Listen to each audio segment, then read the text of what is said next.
Carta del fundador de Movimiento Mariano Redencionista y Sacerdotal. Reporte de su reciente viaje a Colombia dirigido a Monseñor Salvador González Morales, obispo auxiliar, vicario general y moderador de la Curia. Para el conocimiento de todos los militantes del movimiento. 1 de julio de 2025.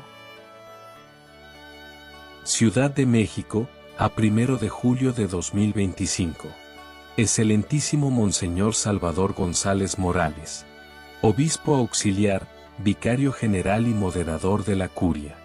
Presente. Eminencia reverendísima y queridísimo Monseñor Salvador González, reciba usted mi más cordial saludo. Estoy apenas recién desembarcando de este largo viaje a mi tierra natal, de Colombia, viaje emprendido desde inicios del pasado mes, no solamente por razones de viaje o de paseo, sino también en orden a un muy oportuno descanso, después de un larguísimo periodo de convalecencia. Dicho periodo de convalecencia se había ya vuelto fatigoso y lento, por todo lo que implicó la restauración y sanación total de aquellas partes que rodean a uno de los lados del cerebro más cercanas al lóbulo izquierdo, que también fueron levemente afectadas por el pequeño derrame. El segundo objetivo, que fundamentó la necesidad de llevar a cabo esta visita relámpago por mi país de origen, fue motivado por la urgente necesidad de visitar, aunque fuera breve pero velozmente, todas aquellas pequeñas comunidades redencionistas, nacidas durante los años previos al jubileo del año 2000, que aunque canónicamente no hacen parte del conjunto estructural y organizativo, de la Congregación de los Padres Misioneros de la Divina Redención, sí están unidos espiritualmente a dicha congregación religiosa de derecho pontificio, por compartir una misma espiritualidad y una misma realidad redencionista, profundamente asentada y ajustada a las peculiares situaciones y necesidades pastorales y eclesiales, que internamente permean todos los acontecimientos de sus vidas, tanto a nivel parroquial, como de vida religiosa, vividas en el día a día de sus propias realidades eclesiales, en los cuales están encuadrados los contextos religiosos de sus propias vidas, y en seno de las propias realidades eclesiales o parroquiales, en las cuales les tocó nacer y crecer.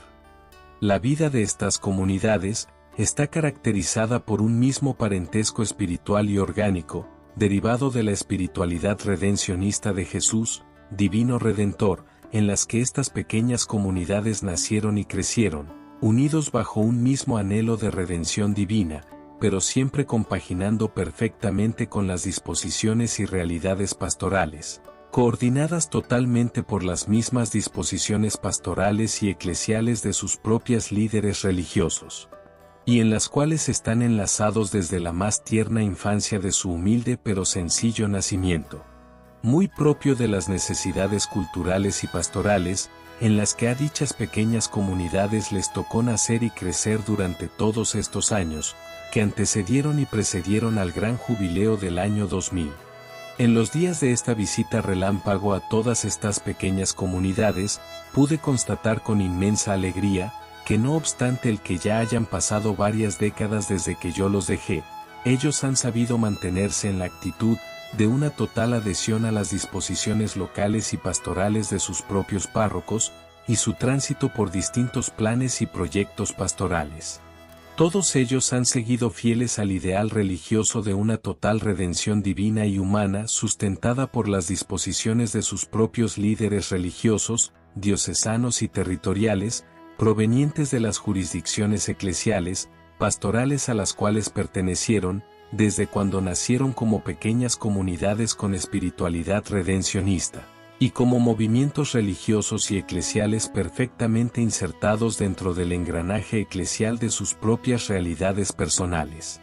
pero siempre iluminados por el sucesor de Pedro de ese momento particular que ellos estaban viviendo, y con el cual caminaron desde los años 90, en los cuales se produjo su nacimiento espiritual y redencionista, como un ramal totalmente laico e independiente de los padres misioneros de la Divina Redención.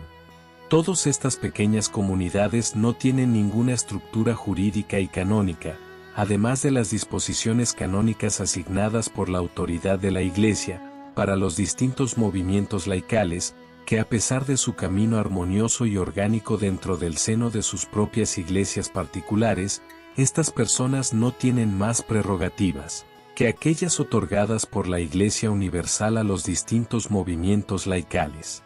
Y aunque se ciñen totalmente a las disposiciones de los anteriores sumos pontífices, estas pequeñas comunidades siguen manifestando dentro de sí mismas la presencia del Espíritu que sopla donde quiere y como quiere, sin que nadie sepa ni de dónde viene o a dónde va, pero sí nos hace sentir su indiscutible presencia y manifestación en el hacer y quehacer. De la Iglesia Universal, San Juan 3, 8.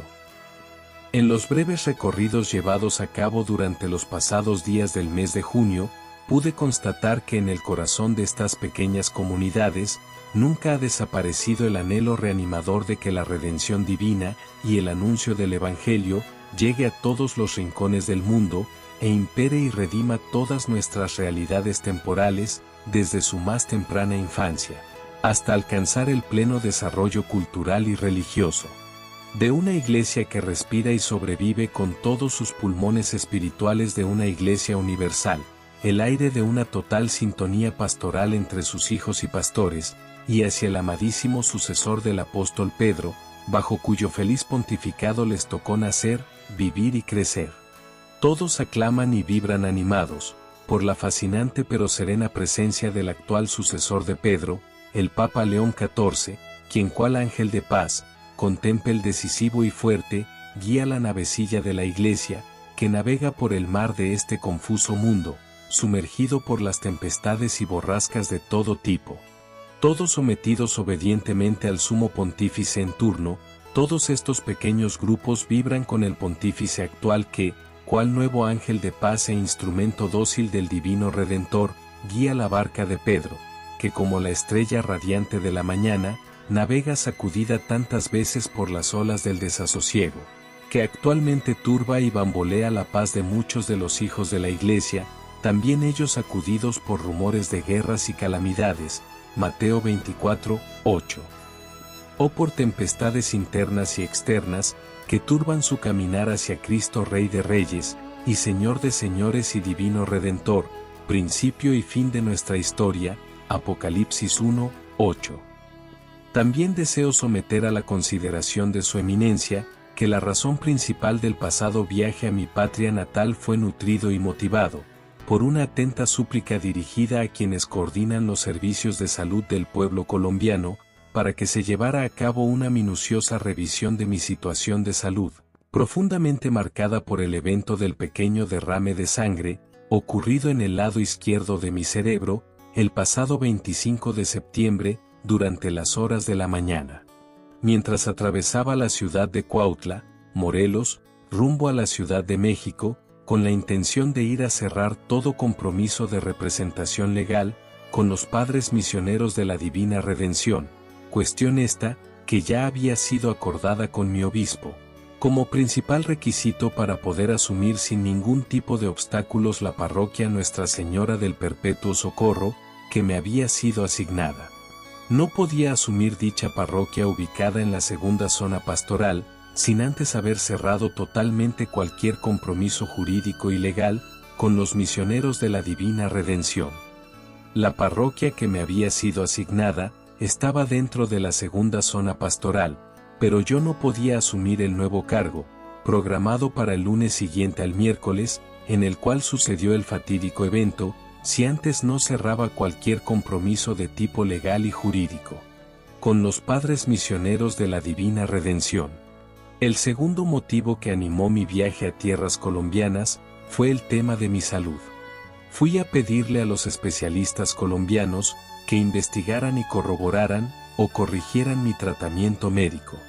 Sin embargo, durante las investigaciones del historial clínico, llevadas a cabo por los especialistas colombianos, se logró descubrir que fue precisamente ese fatídico acontecimiento que tanto diezmó mi salud y que me tuvo postrado en cama durante varios meses, hasta la total declaración de alta médica ocurrida en Medellín, el pasado 23 de junio.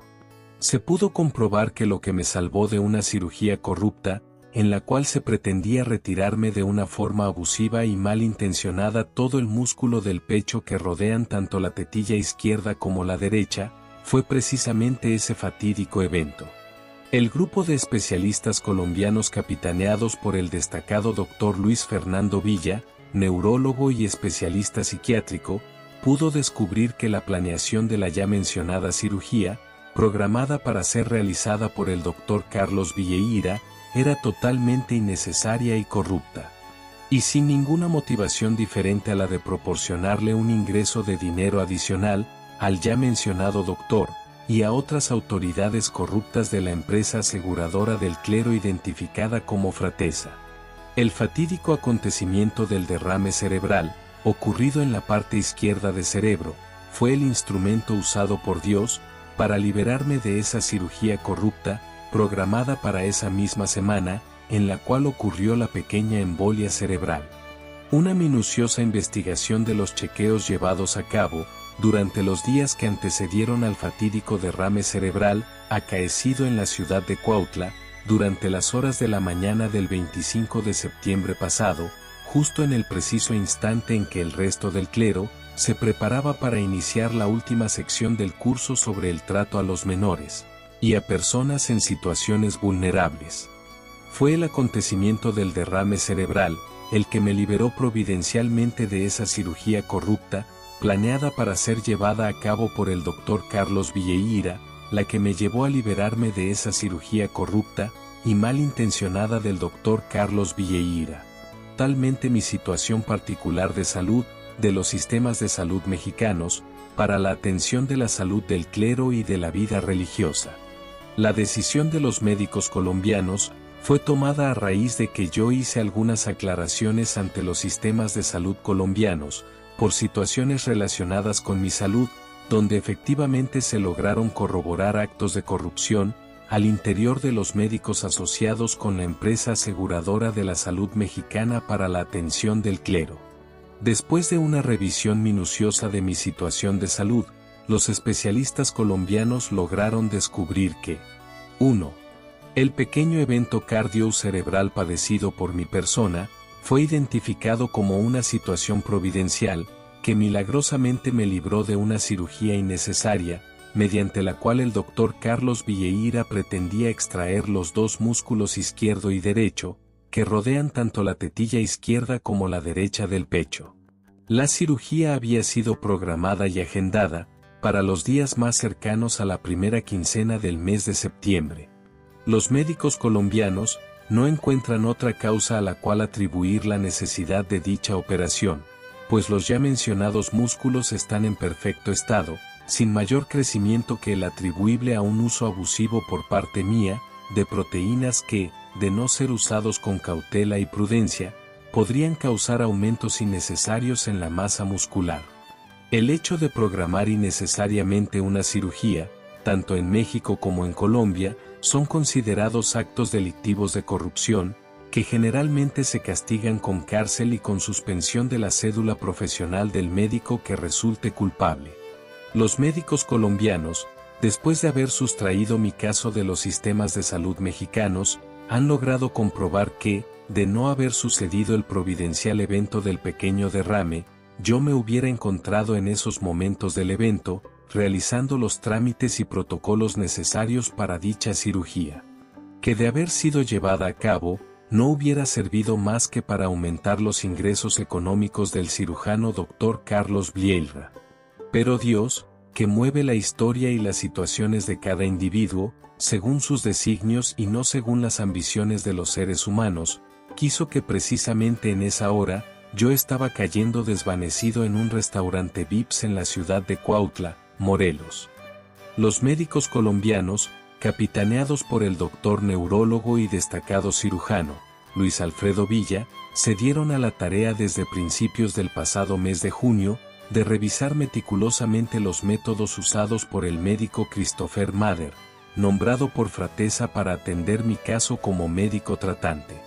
Los neurólogos colombianos estudiaron las metodologías usadas con mi persona, incluyendo en dicho análisis las metodologías de levantamiento del paciente, y los sistemas usados de común acuerdo por los sistemas de salud de Cuautla, Morelos, y después de revisar y repetidamente, uno por uno los exámenes de sangre, resonancias magnéticas y exámenes de ecocardiograma, han logrado establecer que, aunque los exámenes y chequeos médicos fueron buenos y ciertamente, sí fueron los correctos.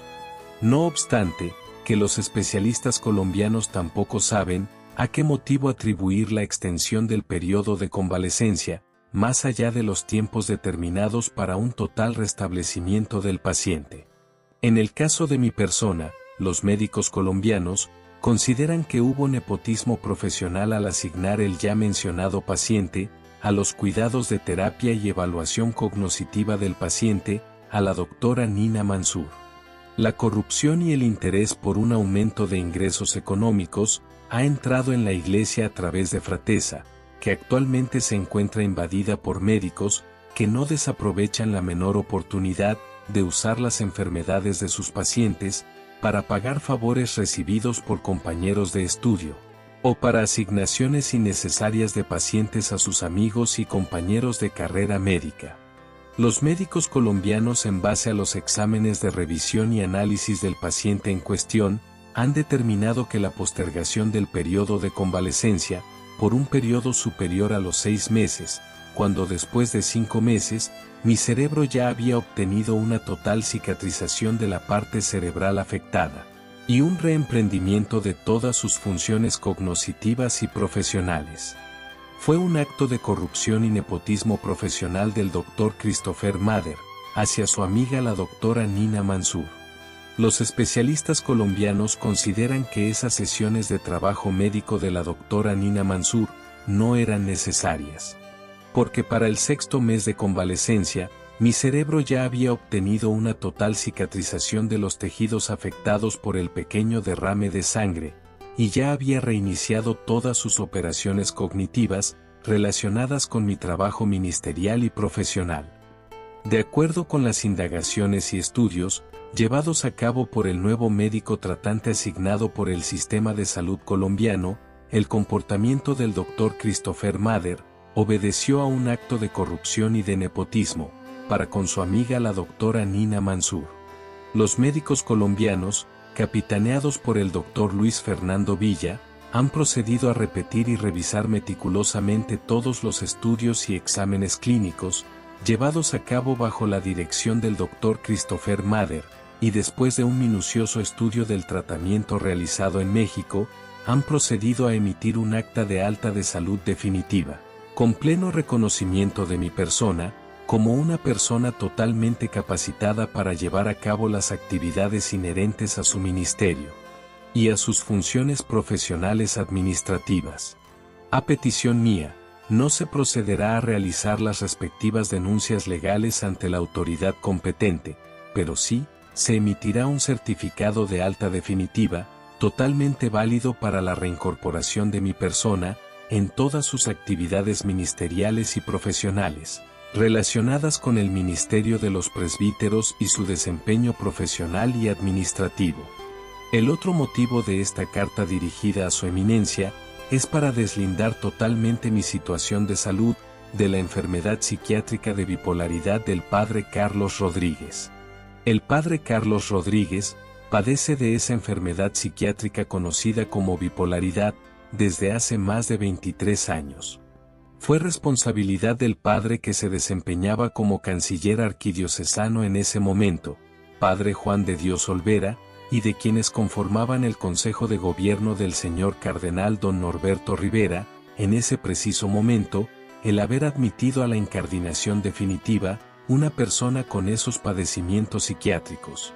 Por lo tanto, la afirmación de que el padre Carlos se haya enfermado de bipolaridad por causa de que su obispo le haya pedido que se encargara del cuidado y protección de mi persona, es una afirmación totalmente injuriosa, incierta y calumniosa, que no tiene ningún sustento, ni médico, ni jurídico, como para poder imputar la causa de la bipolaridad del padre Carlos a este humilde servidor.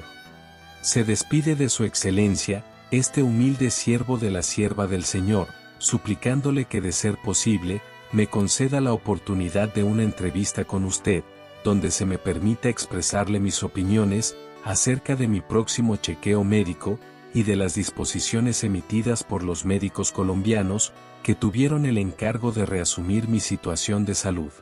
Atentamente, Presbítero Padre Juan Guillermo Blandón Pérez. Con copia para el excelentísimo señor Cardenal Carlos Aguiar Retes, Arzobispo Primado de México.